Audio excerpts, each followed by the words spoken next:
Здравствуйте. Сегодня сравниваем три крупнейшие аварии на атомных станциях между собой. Аварии на атомных электростанциях время от времени происходят. Как правило, конечно, это какие-то незначительные поломки, но выделяют в мире три аварии как наиболее крупные. Они происходили на разных электростанциях в разные годы. Первая произошла в 1979 году в США. Это электростанция Three Mile Island. Она расположена недалеко от городов Йорк и Гаррисберг в штате Пенсильвания. Вторая авария произошла в 1986 году. Это Чернобыльская атомная электрическая станция. Это Украинская ССР, страна СССР. И в 2011 году произошла авария в Японии, электростанция Фукусима-1 в городе Фукусима. Между первой и второй аварией прошло 7 лет, и между второй и третьей 25 лет. Всего чуть более 30. Здесь хочу обратить внимание вот на что. Атомщики нам говорят о том, что вероятность наступления какой-то тяжелой аварии для атомной энергетики равна 10 в минус 6 степени. Если это перевести в годы, то тяжелая авария в атомной энергетике может произойти не чаще, чем один раз в более чем 2000 лет, даже более чем 2500 лет. Но прошло чуть больше 30, и мы видим три крупнейших аварии атомной энергетики, даже еще 70-летней, потому что первая атомная электростанция мирная построена в Обнинске в 1954 всего году. Так что что-то здесь атомщики говорят не то, или они не владеют информацией в полном объеме. Продолжим. Типы реакторов на каждой электростанции. На Three Mile водоводяной энергетический реактор, в английской аббревиатуре ПВР, Power Water Reactor. Можно видеть, что активная зона этого реактора расположена в прочном корпусе. Синеньким затененная линия разреза характеризует прочную оболочку, корпус реактора. Вот оно. Здесь на фотографии для другого реактора, но не суть. Чернобыль. Реактор типа РБМК, реактор большой мощности канального типа. Это так называемый уран-графитовый реактор. В нем в качестве замедлителя выступает графит. Черная вот эта зона, это графитовая зона. Сверху каналы для управления и для загрузки-выгрузки топлива. Можно видеть, что у этого реактора отсутствует корпус. На Фукусиме применялся реактор БВР, в английской аббревиатуре Boiling Water Reactor, то есть это реактор кипящего типа, точно так же, как и реактор РБМК кипящего типа, но этот реактор также имеет прочный корпус. Вот оно. Отличие этого реактора от реактора типа ВВР в том, что стержни управления в реакторах ВВР размещены сверху, а в реакторах кипящего типа БВР размещены снизу. Вот его прочный корпус. Здесь показаны последствия аварии. В США произошло распределение активной зоны, и корпус реактора не разрушился. Поэтому каких-то заметных выделений радиоактивных веществ не произошло при этой аварии. А это сама электростанция. Можно видеть, что один из реакторов, первый, в работе находится, а второй, на котором произошла авария, сегодня не эксплуатируется. Это Чернобыльская АЭС, разрушение здания. Ну а это Фукусима, разрушение сразу 3 реакторов. Вот один, второй, вот здесь видно третий, он тоже разрушен. При этом прочный корпус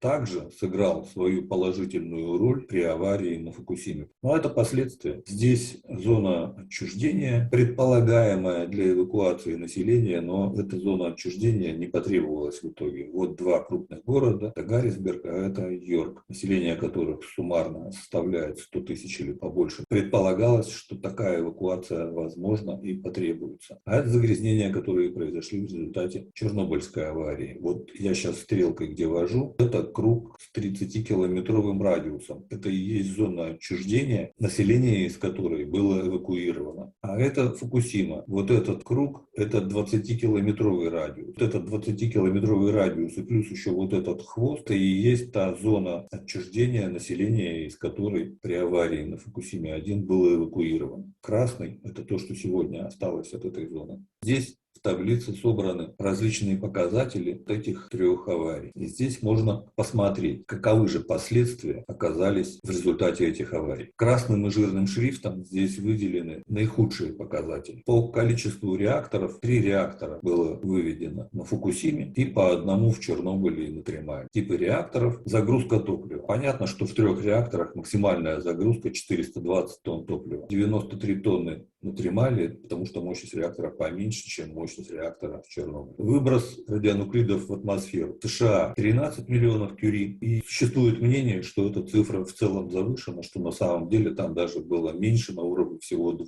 может быть, миллионов кюри. Но вместе с тем есть вот такие оценки. Максимальный выброс после Чернобыля 380 миллионов кюри. И надо обратить внимание на то, что в США были короткоживущие радионуклиды, в основном йод-131, а в Чернобыле долгоживущий, наиболее опасный загрязнитель цезий-137. 326 миллионов кюри на Фукусиме. И цифра эта в целом очень большая и сопоставима с той, которая характеризует чернобыльский выброс. Но надо отметить, что самых опасных радионуклидов на Фукусиме выброшено приблизительно 20% от того уровня, который был выброшен в Чернобыле. Вместе с тем, по выбросам воды на Три Майли было выброшено в районе 185 тонн слабо загрязненной воды, но вместе с тем этот выброс состоялся. В Чернобыле таких сбросов не было, а на Фукусиме свыше 31 тысячи тонн радиоактивной воды. И этот сброс непрерывно продолжается и сейчас. Важно отметить, что эту цифру даже сегодня никто и не знает точно, сколько там выброшено. Может быть и больше, может быть и поменьше. Это очень много. И последствия от сброса воды в океан на сегодняшний день даже еще и не оценены, и их оценить, по всей видимости, не представляется возможным. Погибших при аварии 2 человека в Чернобыле, при этом один из них непосредственный участник аварии и один сотрудник станции, который получил ранение во время аварии и скончался в тот же день в больнице. И 2 человека погибли при аварии на Фукусиме, но это также люди, не имевшие отношения к эксплуатации реакторов, это в результате цунами они погибли. По ликвидаторам. О количестве ликвидаторов в США мне не удалось найти никаких сведений. Там, скорее всего, их было немного, потому что загрязнение главным образом было связано с загрязнением станционных помещений, и дезактивация проводилась только в них. Может быть, даже это силами персонала было сделано. Чернобыль — это уже армия в 600 тысяч человек. При этом из них около 200 тысяч военнослужащие. Остальные — это люди, которые привлекались со всей территории страны для ликвидации последствий аварии в Чернобыле. На Фукусиме сегодня это 207 тысяч человек. Из них 7 тысяч — это те, кто сейчас занимаются устранением аварии. И численность это все время растет. Здесь надо обратить внимание, что при ликвидации аварии на Фукусиме очень строгие требования к ликвидаторам, связанные с их возрастом и с поглощенной дозой. Как только человек получает дозу 100 миллизивертов, он сразу выводится из числа ликвидаторов и происходит непрерывная ротация. Таких жестких требований к ликвидаторам аварии в Чернобыле не было. Это вот уже в Японии только они сформировались. Следующий пункт о погибших при ликвидации. В Чернобыле погибло 4 человека. Это экипаж вертолета, который занимался дезактивацией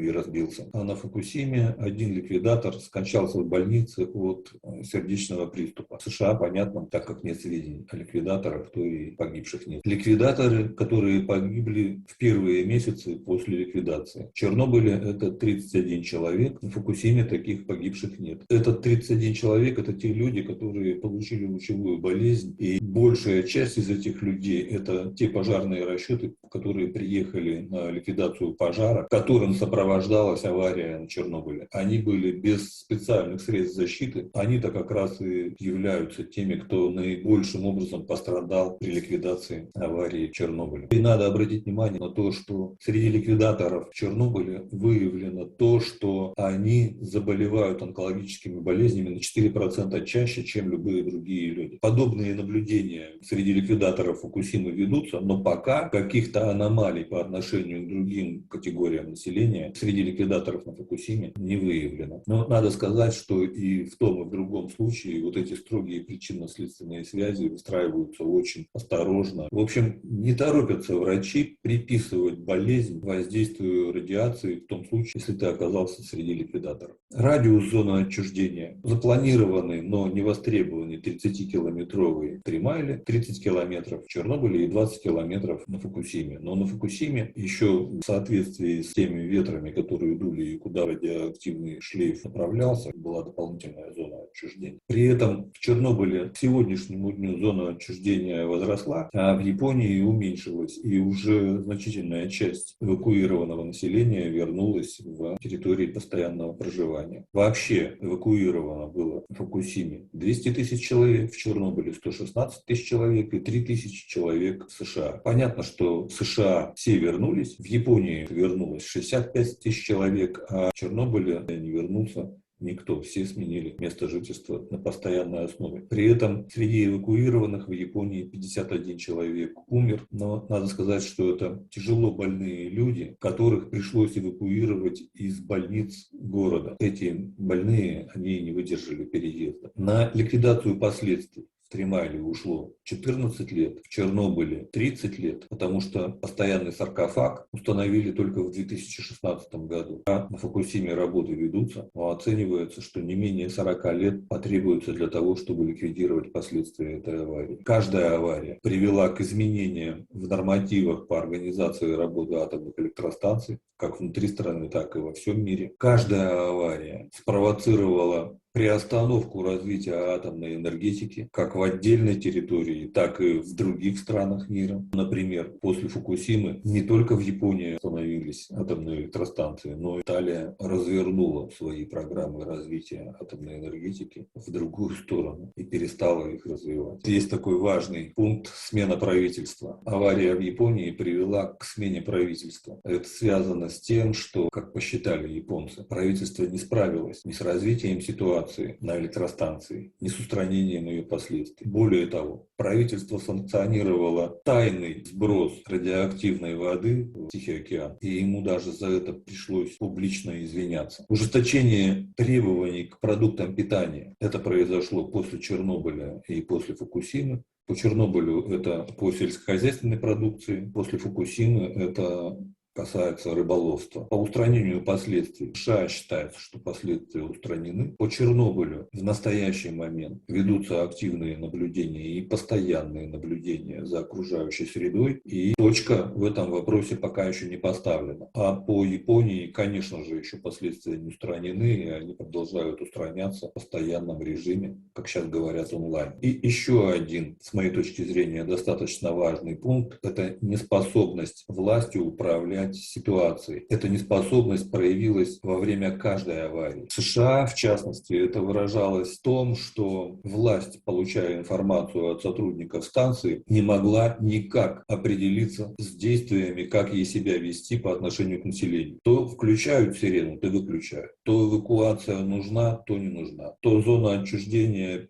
5 километров радиус, то 25, то 30, то еще больше. То беременным надо выехать, то не надо выехать. То дома не покидать, то вообще уезжать. Губернатор штата даже был вынужден обратиться к президенту с тем, чтобы президент прислал какого-то грамотного специалиста, который бы на станции сидел, смотрел и достоверную информацию ему представлял. Такой специалист приехал, но ситуация никак не улучшилась. И люди, жители, просто перестали совершенно ориентироваться на сообщения, которые власть выдает, и стали спасаться бегством фактически каждый, кто как мог. Кто-то уехал к родственникам на какое-то время, кто-то просто куда-то уехал. Сегодня, конечно, не добраться до точных данных, но вот мне попадались данные о том, что таким образом самостоятельно спасались бегством в районе 200 тысяч человек. Конечно, это характеризует власть в том свете, что она не смогла удержать ситуацию под контролем. Если говорить о Чернобыле, то здесь вообще, понимаете, вот авария на Тремайле развивалась несколько дней. Там оперативный персонал станции боролся за живучесть реактора в течение целого дня. Там в 4 часа началась авария утра, и только в 8 часов вечера как-то там более-менее они наладили циркуляцию воды первого контура. И все это время непрерывная борьба с живучестью реактора шла. Вообще надо сказать, что оперативный персонал во всех случаях проявил исключительное мужество и героизм. И только отвага людей, которые обеспечивали работу и боролись с аварией, помогла не получить еще большего, еще худшего развития ситуации. Так вот, в Америке целый день, а в Чернобыле авария развивалась меньше, чем за минуту. От момента, когда включили кнопку «Начинаем эксперимент», до момента взрыва прошло порядка 50 секунд. Там вообще не было развития ситуации. И сразу произошел взрыв, который сорвал оболочку корпуса здания. Но правительство Советского Союза тогда сообщило о том, что произошла авария только на второй день. Только на второй день. После этого началось героическое устранение последствий. Ну а в Японии еще хлеще. Там принимаются решения какие-то тайные. То есть правительство вообще преследует какие-то ему понятные цели в тайне от населения. То есть у правительства в этой ситуации задачи какие-то есть более важные, чем задачи, связанные с обеспечением безопасности людей. И в том числе и по этой причине там до сегодняшнего дня нет ясной картины, например, по тому, сколько же воды попало в мировой океан. Сегодня, особенно в интернете, достаточно много разговоров о том, какая же авария самая страшная. Да и раньше такие разговоры были. Я бы не стал выделять какую-то отдельно взятую аварию как самую страшную. Дело в том, что все они страшны. Авария, которая произошла в США, впервые показала всему миру, насколько тщательно нужно относиться к таким сложнейшим технологиям, которым является атомная энергетика. Дело в том, что до этой аварии считалось, например, что действия персонала могут только улучшить ситуацию. А на самом деле оказывается не так. Оказывается, что персонал, когда он борется с аварийной ситуацией, может эту ситуацию ухудшить. И только чудо чудесное не позволило Тремайли развиться аварии в какие-то катастрофические последствия. А аварии в Чернобыле и на Фукусиме и авариями это не называются. Это же катастрофы настоящие. При этом первая в Чернобыле спровоцирована деятельностью человека, потому что авария произошла как следствие неудачного эксперимента. А на Фукусиме форс-мажорные обстоятельства, вызванные стихийным бедствием. Сначала землетрясение, аварийная остановка реакторов, а затем цунами, которое смывает просто-напросто оборудование станции. Ну и мы имеем то, что имеем. Поэтому нельзя говорить о том, что вот эта авария страшная, а вот эта авария не страшная. Все они страшны. Именно поэтому в профессиональной среде так эти все три аварии и идут.